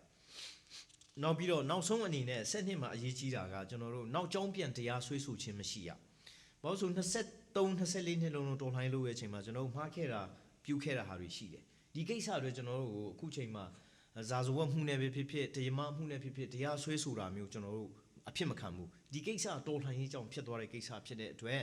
CNF နဲ့ CNA အဖွဲ့ဝင်တွေအားလုံးဒီငိမ့်ချမ်းစာချုပ်တဲ့အချိန်ကနေဟိုအရင်ကစတဲ့ CNF စတဲ့အချိန်အထိကြားမှာဖြစ်ပြတဲ့ကိစ္စတွေအတွက်နောက်ကျောင်းပြတရားဆွေးဆိုမှုမရှိရဘူးဆိုပြီးတော့ကျွန်တော်တို့သဘောတူညီချက်လက်မှတ်ရေးထိုးထားပါတယ်အချက်73မှာကျွန်တော်ဒီ2008အခြေခံဥပဒေမှာလည်းပဲဒီနိုင်ငံသားတိုင်းရဲ့အခွင့်အရေးဆိုတာအများကြီးပါတယ်ဒါပေမဲ့ဘာလို့ဒီမှာကျွန်တော်တို့သဘောတူညီချက်မှာတက်ပြန်ပြီးတော့အခြေခံဥပဒေမှာပါတဲ့ကိစ္စကိုပြန်ထည့်တယ်လဲဆိုတော့တကယ်လို့ဘာသာရေးအရာဝင်ရောက်ဆွတ်ဖြစ်တာတွေခုနဒီဘာလဲဒီ cross ကိုခုတ်တာတော့ဟိုဟာဒီ city ဆောက်ဖို့နေရာဥစားပြန်ပေးတာတော့ဘာလို့ညာတော့အဲ့ဒါမျိုးတွေရှိလာတဲ့အခါကျရင်ကျွန်တော်တို့ကအခြေခံဥပဒေတစ်ခုတည်းကိုပဲကျွန်တော်လက်ညှိုးထိုးပြီးတော့သူတို့ ਨੇ စကားပြောလို့မရဘူးကျွန်တော်တို့မှာငိမ့်ချမ်းရေးဖြစ်စဉ်မှာသဘောတူညီချက်ရှိထားမှဒီသဘောတူညီချက်အတိုင်းခင်ဗျားတို့မလုပ်ဘူးကျူးလွန်နေဆိုပြီးတော့အခြေခံဥပဒေနဲ့ဖြစ်ဒီသဘောတူညီချက်နဲ့ဖြစ်ကျွန်တော်တို့ပြန်ပြီးတော့လုတ်ပိုင်ခွင့်ရှိတယ်အဲ့ဒါကြောင့်ဒီကိစ္စကိုလည်းကျွန်တော်တို့တောင်းထားတယ်တူတူဖက်ကလည်းပူးတွဲလှုပ်ဆောင်ဖို့သဘောတူထားတယ်နောက်ပြီးတော့နိုင်ငံသားများရဲ့မူလအခွင့်အရေးဆိုတဲ့ကိစ္စမှာလည်းပဲသူတို့ဆိုးချင်တဲ့မိုက်ချင်တဲ့မိုက်တဲ့လူတွေဆိုးတဲ့လူတွေကိုဟိုလူဖြစ်လို့ဒီလူဖြစ်လို့အရေးမယူတဲ့ဟာမျိုးမရှိစေရဘူးဒီကိစ္စကိုလည်းကျွန်တော်တို့သဘောတူညီချက်ထဲမှာတေချာထည့်ထားမယ်နောက်ပြီးတော့ဒီအတင်းအာဓမ္မစေခိုင်းတာတို့ကြီးကျွန်းပြူတာတို့လူကုန်ကူးတာတို့စတဲ့ကိစ္စတွေမှာလည်းပဲအခြေခံဥပဒေမှာရှိတယ်ဒါပေမဲ့ကျွန်တော်တို့သဘောတူညီချက်ထဲမှာမဖြစ်အောင်ထည့်ထားမှဒီကိစ္စကိုဒီပေါ်တာထမ်းခိုင်းတာတို့အတင်းအဓမ္မလုပ်အပ်ပေးခိုင်းတာတို့မရှိမှာဆိုပြီးတော့ကျွန်တော်တို့လုပ်ထားတာဖြစ်တယ်အချက်ဆက်လေးနောက်ပြီးတော့ဒီတိုင်းသားအဖွဲ့အစည်းတွေအများစုလက်မှတ်ပြည်နယ်အဆင့်ဖြစ်ပြည်ထောင်စုအဆင့်ဖြစ်လက်မှတ်ရေးထိုးထားတဲ့အထက်မှာတခုထူးခြားတာတခုကကျွန်တော်တို့ CNF နဲ့ထူးခြားတာကျွန်တော်တို့မှာဒီသဘောတူညီချက်တွေအားလုံးကိုကျွန်တော်တို့တည်တည်ချာချာလိုက်နာသလားဆိုတဲ့ဟာကိုလေ့လာစောင့်ကြည့်တဲ့အပြစ်ခတ်ရစေခြင်းလေ့လာလေးစားလိုက်နာမှုစောင့်ကြည့်အဖွဲ့ကို ကျွန်တော်တို့ကဖွဲ့ဖို့အဆိုပြုတယ်အဲ့လိုဖွဲ့တဲ့အချိန်မှာလည်းဒီကျွန်တော်တို့ဖက်လည်းမဟုတ်ဘူးအစိုးရဖက်လည်းမဟုတ်တဲ့ချင်းငင်းချမ်းရေးအကျိုးတော်ဆောင်အဖွဲ့တွေကိုအခြေပြုပြီးတော့ကျွန်တော်တို့ဖွဲ့ထားဖို့ဖွဲ့ဖို့သဘောတူတယ်သူတို့ဖက်ကလည်းသဘောတူတယ်သူတို့က CNF ကသဘောတူညီချက်ကိုလေးစားလိုက်နာသလားအစိုးရဆိုတဲ့အချိန်မှာတပ်မတော်ဖက်ကလေးစားလိုက်နာလားပြည်သူရဲတွေလေးစားလိုက်နာလားပူးဟုံးငိုင်ဦးဆောင်တဲ့အစိုးရလေးစားလိုက်နာလားဝန်ထမ်းအဖွဲ့ကလေးစားလိုက်နာသလားဒီဟာကိုအားလုံးကလေးစားလိုက်နာခြင်းရှိမရှိဆိုတဲ့ဟာကိုစောင့်ကြည့်ဖို့ကျွန်တော်တို့သဘောတူထားတယ်အဲ့လိုသဘောတူထားတဲ့အပြင်အခုဒီ Shalom Foundation အခုဒေါက်တာစဝေးကျုံလို့ဦးဆောင်တဲ့ Shalom Foundation ကနေကျွန်တော်တို့ CPTC ကပါစတာ4ယောက်ကိုရန်ကုန်ခေါ်ပြီးတော့3ရက်သူတို့အစည်းအဝေးထိုင်တယ်အခုသူတို့မှမူချမ်းကထွက်လာပြီကျွန်တော်တို့ CNF ကိုဒီမနေ့စောစောသူတို့ဖုန်းခေါ်ပြီးတော့ပြောတယ်ကျွန်တော်ကလည်းဒီဖူးစင်ကျုံနဲ့ဒေါက်တာရွှေခောက်ပြန်ပြောတယ်ကျွန်တော်တို့ဖက်ရဲ့မူအယူဆတွေလည်းသူတို့ပြန်ပြောတယ်နောက်ပြီးတော့ပြည်နယ်ဆိုရပူဟုံးငိုင်ဆိုရကိုလည်းသူတို့သွားပြောမယ်ပြီးတဲ့အပြင်ဦးအောင်မင်းဦးဆောင်တဲ့အစိုးရကိုလည်းသူတို့သွားပြောမယ်ပြောပြီးတော့ဒီအပစ်ခတ်ရက်စဲစောင့်ကြည့်ရေးကော်မတီကကော်မတီအဖွဲ့ဝင်ပေါင်း20ကျော်နဲ့ဖွဲ့ပြီးတော့ဒီ observer တွေ9ယောက်လောက်ရှိမယ်နောက်ပြီးတော့ staff တယောက်ထားမယ်နောက်ပြီးတော့အဲ့ဒီအပေါ်မှာချုပ်ကင်မဲ့ငင်းချမ်းရေးအကျိုးတော်ဆောင်တွေနဲ့ရှေ့နေတွေအဲ့ဒါတွေဖွဲ့ပြီးတော့ကျွန်တော်တို့အပိခရဆေးရေးတည်မြဲသွားအောင်ကျွန်တော်လုပ်ချင်တယ်နောက်ဆုံးအနေနဲ့သဘောတူတာကတော့အဲ့လို CNF နဲ့အစိုးရဖက်နဲ့အပိခရဆေးသဘောတူညီချက်တွေကိုလေးစားလိုက်နာမှုမရှိဘူးတကယ်လို့အစိုးရလာပြီးတော့ပြစ်တယ်မဟုတ်လို့ CNF ကစီကံမလိုက်နာဘဲနဲ့အစိုးရတပ်တွေကိုတွားပြစ်တယ်လူတွေရိုက်တယ်ဘာညာဖြစ်လို့ပရိပခဖြစ်လာတဲ့အခါကျရင်အဲ့ဒီပရိပခကိုငင်းချမ်းတဲ့နည်းနဲ့ဖြည့်ရှင်းနိုင်ဖို့ကျွန်တော်တို့ကအလိုရှိတယ်အဲ့လိုဖြည့်ရှင်းနိုင်ဖို့ဆိုတာကကျွန်တော်တို့ဘက်မှာ license officer 3ယောက်အခုပြည်ထဲမှာဝင်တော့မယ်မကြခင်မှာနောက်ပြီးတော့ပါတီကလူကြီးတွေလည်းရှိတယ်သူတို့ဘက်မှာပြည်နယ်အစိုးရလည်းရှိတယ်ပြည်ထောင်စုအစိုးရလည်းရှိတယ်ပြီးတဲ့အပြင်တပ်မတော်ဘက်လည်းရှိတယ်ရဲဘက်လည်းရှိတယ်ထောက်လှမ်းရေးလည်းရှိတယ်အစိုးရအဖွဲ့အစည်းကလည်းရှိတယ်ဒီဟာတွေအားလုံးစုပေါင်းပါဝင်တဲ့ပရိပခငင်းချမ်းစွာညှိနှိုင်းဖြည့်ရှင်းကော်မတီကိုဖွဲ့ရအောင်ဆိုပြီးတော့ကျွန်တော်ဘက်ကအဆိုပြုတယ်အဲ့ဒါကိုလည်းသူတို့ကသဘောတူထားတယ်အဲ့တော့မကြခင်မှာဒီအပြစ်ခတ်ရက်စဲချင်းသဘောတူညီချက်လေးစားလိုက်နာမှုစောင့်ကြည့်ရေးကော်မတီဖွဲ့ပြီးတာနဲ့ကျွန်တော်တို့ကဒီဖြည့်ရှင်းညှိနှိုင်းဖြည့်ရှင်းရေးကော်မတီကိုပြန်ပြီးတော့ကျွန်တော်တို့ဖွဲ့မှာဖြစ်ပါတယ်လက်ရှိအနေထားကလေးချစ်တဲ့ပခတ်โอเคအဲ့တော့ကျွန်တော်တို့ပထမအချိန်ပြည်နယ်အဆင့်တွဲဆုံဆွေးနွေးရေးမှာအချက်9ချက်ရရှိတယ်အခုဒုတိယအချိန်ကျွန်တော်တို့တွဲဆုံဆွေးနွေးတဲ့အချိန်မှာ15ချက်ရရှိတယ်အမှန်ဆို16ချက်ပါဒါပေမဲ့ကျွန်တော်တို့ဒီအချက်2ခုကိုတစ်ခုနဲ့စာကြောင်းတစ်ခုနဲ့ပေါင်းရအောင်ဆိုပြီးတော့15ချက်ပြန်ဖြစ်သွားတာဖြစ်ပါတယ်ဒီလိုလုံနိုင်ခြင်းဟာဒီငင်းချမ်းရေးဖြစ်စဉ်မှာတိုးတက်မှုတစ်ခုအနေနဲ့ CNF ကယူဆတယ်လုံးဝအောင်မြင်မှုလို့ကျွန်တော်တို့မပြောဘူးအာမခံချက်လို့လည်းမပြောဘူးဒီကိစ္စမနေ့ဖြန်လဲပြတ်နိုင်တယ်တစ်ဖက်ကလည်းပြတ်နိုင်တယ်နောက်တစ်လကြာရင်လည်းပြတ်နိုင်တယ်မပြတ်ဘဲနဲ့လည်းအောင်မြင်မှုရသွားနိုင်တယ်အဲ့တော့ကျွန်တော်တို့က90နဲ့တစ်ဖက်50နဲ့တွားနေတာဖြစ်တယ်နောက်ပြီးတော့သမ္မတဦးသိန်းစိန်ဦးဆောင်တဲ့အစိုးရအဖွဲ့အနေနဲ့ပြည်ထောင်စုငင်းချမ်းရေးဖော်ဆောင်ရေးဗဟိုကော်မတီနဲ့ပြည်ထောင်စုငင်းချမ်းရေးဖော်ဆောင်ရေးလုပ်ငန်းကော်မတီပြန်ဖွဲ့လာတဲ့အပေါ်မှာကျွန်တော်တို့အနေနဲ့ဒါကောင်းတဲ့ကောင်းမွန်တဲ့တိုးတက်မှုလို့ CNF နဲ့ယူဆတယ်။ဘာလို့လဲဆိုတော့အရင်တုန်းကလွှတ်တော်ကနေဖွဲ့ပေးတဲ့ဒီဝန်ကြီးဦးအောင်တောင်းတို့ဦးဆောင်တဲ့အဖွဲ့သမ္မတဦးသိန်းစိန်တာဝန်ပေးတဲ့အခုဦးအောင်မင်းတို့ဦးဆောင်တဲ့အဖွဲ့ဆိုပြီးတော့ငင်းချမ်းဆွေးနွေးအဖွဲ့တစ်ခုရှိတယ်။အခုကအားလုံးဒီဦးအောင်တောင်းတို့ဥစ္စာလည်းမရှိတော့ဘူးဦးအောင်မင်းတို့ဥစ္စာလည်းမရှိတော့ဘူးအကုန်လုံးပေါင်းပြီးတော့ဒီပြည်ထောင်စုငင်းချမ်းရေးဖော်ဆောင်ရေးလုပ်ငန်းကော်မတီကိုဖွဲ့လိုက်တယ်။အဲ့ဒီမှာအရေးကြီးတဲ့အချက်ကပလဲဝါမြို့နယ်မှာကျွန်တော်တို့ရထားတဲ့နေမြေကိစ္စမှာအနောက်ပိုင်းတိုင်းစစ်ဌာနချုပ်မပါလို့ဒီတစ်ခေါက်ပြန်တွေ့တဲ့အချိန်မှာပြဿနာဖြစ်တဲ့ဟာမျိုးမဖြစ်အောင်နံပါတ်1ကအုပ်ချုပ်ရေးကသမ္မတဦးသိန်းစိန်ကတာဝန်ပေးထားလူတွေပါလာတယ်ဒုတိယအချက်ကလွှတ်တော်နှစ်ရပ်ထဲကအထက်လွှတ်တော်နဲ့အောက်လွှတ်တော်ပြည်သူ့လွှတ်တော်နဲ့အမျိုးသားလွှတ်တော်ထဲကလွှတ်တော်ကိုယ်စားလှယ်တွေပါလာတယ်တရားစီရင်ရေးအဖွဲ့ဒါမှမဟုတ်ဥပဒေချုပ်ဌာနကပါလာတယ်တပ်မတော်တိုင်းမှုတွေပါလာတယ်တိုင်းနဲ့ပြည်နယ်တိုင်းဒေသကြီးနဲ့ပြည်နယ်ရဲ့ဝန်ကြီးချုပ်တွေပါလာတယ်အဲ့ဒါတွေပါလာတဲ့အခါကျတော့ကျွန်တော်မသိဘူးဥပမာဆိုပါစို့ရှမ်းပြည်နယ်မှာဘာလို့ငင်းချမ်းစာချုပ်ချုပ်ပြီးတော့ပြစ်တာခတ်တာဖြစ်တယ်လဲဆို အထက်ကအမိန့်ကအောက်မရောက်ဘူးအမိန့်ကအစင်းစင်းနဲ့သွားတော့အောက်ကလူကမသိဘူးတပွင့်ကမသိတော့သူ့နဲ့သူရှောက်သွားပြီးတော့အဲ့မှာပြစ်ချခတ်ကြတာမျိုးဖြစ်လာတယ်အခုကလွှတ်တော်လည်းတည်တယ်အစိုးရအဖွဲ့လည်းတည်တယ်တရားစီရင်ရေးဌာနဥပဒေပြုဌာနဥပဒေဌာနလည်းတည်တယ်ပြည်နယ်နဲ့တိုင်းဒေသကြီးဝန်ကြီးတွေအားလုံးလည်းတည်တယ်အဲ့တော့ကျွန်တော်မသိဘူးဆိုတဲ့ဟာပြောလို့မရတော့မရအောင်ကိုသမ္မတသိန်းစိန်ကအခုပြန်ဖွဲ့လိုက်တဲ့အဖွဲ့ထဲမှာတေချာပြန်ဖွဲ့ထားတော့ကျွန်တော်တို့အနေနဲ့ဒီငင်းချမ်းရေးလုပ်ငန်းစဉ်မှာတိုးတက်မှုတွေရှိတယ်လို့ CNF နဲ့ယူဆတယ်ပခတ်တော့ဥမာဆိုပါဆိုဒီမှာဘာဖြစ်လဲဆိုပြည်ထောင်စုငင်းချမ်းရေးဖော်ဆောင်ရေးဗဟိုကော်မတီကိုကျွန်တော်ကြည့်လို့ရှိရင်သမ္မတဦးသိန်းစိန်ကဥက္ကဋ္ဌဒီဟာသူရဦးတင်အောင်မြင့်ဦးကဖွဲ့ဝင်ဒေါက်တာဆိုင်းမုန်ခမ်ကဖွဲ့ဝင်သူရရွှေမန်းပြည်သူ့လွှတ်တော်ဥက္ကဋ္ဌကအဖွဲ့ဝင်ဦးခင်အောင်မြင့်ကအမျိုးသားလွှတ်တော်ဥက္ကဋ္ဌအဖွဲ့ဝင်ဒုတိယဗိုလ်ချုပ်မှုကြီးမင်းအောင်လှိုင်ကာကွယ်ရေးဦးစီးချုပ်ကလည်းအဲ့မှာအဖွဲ့ဝင်ဒုတိယဗိုလ်ချုပ်ကြီးကိုပြည်ထဲရေးကလည်းအဖွဲ့ဝင်ပြည်ထဲရေးလည်းပါလာတယ်ဒုတိယဗိုလ်ချုပ်ကြီးလှမင်းကာကွယ်ရေးလည်းပါလာတယ်ဒုတိယဗိုလ်ချုပ်ကြီးတိန်းထေးနေဆက်ရေးရလည်းပါလာတယ်ဒေါက်တာထွန်းရှင်ဥပဒေချုပ်ပါလာတယ်ဦးမင်းစောညွှန်ကြားရေးမှူးသမရရုံးကလည်းပါလာတယ်အဲ့တော့ဒီကော်မတီကိုကျွန်တော်ကြည့်တဲ့အခါမှာကျွန်တော်ပြည်ထောင်စုမြန်မာနိုင်ငံမှာအာဏာအရှိဆုံးထိတ်ဆုံးမှနေတဲ့လူတွေအားလုံးပါတာကျွန်တော်တို့တွေ့တယ်အဲ့တော့ဒီငိမ့်ချမ်းရေးသဘောတူညီချက်တွေဟာလည်းခိုင်မာမှုရှိမယ်လို့ကျွန်တော်တို့ယူဆတယ်ပခတ်တာနောက်ပြီးတော့လုပ်ငန်းဖော်ဆောင်ရေးကော်မတီအဲ့ဒီအထဲမှာအောက်မှာလုပ်ငန်းဖော်ဆောင်ရေးကော်မတီဆိုပြီးတော့ဖွဲ့ထားတယ်အဲ့ထဲမှာဥက္ကဋ္ဌဒေါက်တာဆိုင်းမောက်ခန်ဒုတိယသမ္မတနောက်ပြီးတော့ဗိုလ်ချုပ်ကြီးစိုးဝင်းသူကတလောတုံးကအားလုံးသိကြမှာပါဒီ SSA စောက်နဲ့လက်မှတ်ထိုးတုံးကသွားတဲ့ကာကွယ်ရေးဦးစီးချုပ်ကြီးတက်က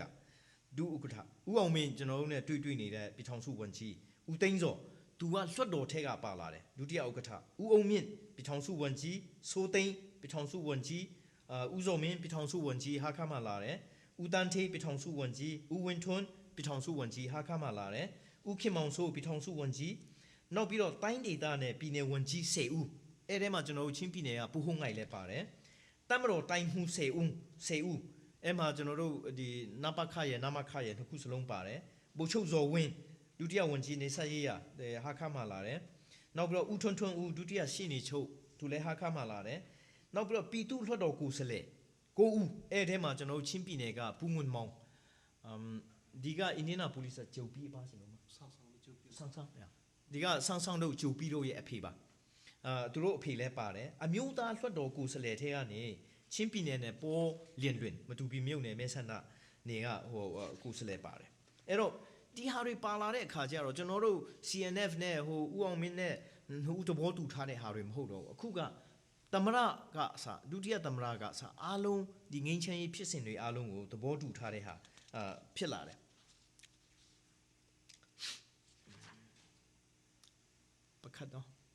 ပခတ်ရုပ်ခါโอเคအဲ့တော့ပြည်ထောင်စုအဆင့်ငိမ့်ချမ်းဆွေးနွေးရေးမှာသူတို့ဘက်ကမူချထားတာရှိတယ်ဒီကိစ္စကအရေးကြီးဆုံးအချက်လို့ကျွန်တော်တို့ကမြင်တယ်နံပါတ်1သူတို့လိုချင်တာပြည်ထောင်စုအတွင်းမှာအမြင့်အထူတကွာပူးပေါင်းနေထိုင်မယ်မခွဲထွက်ပါနဲ့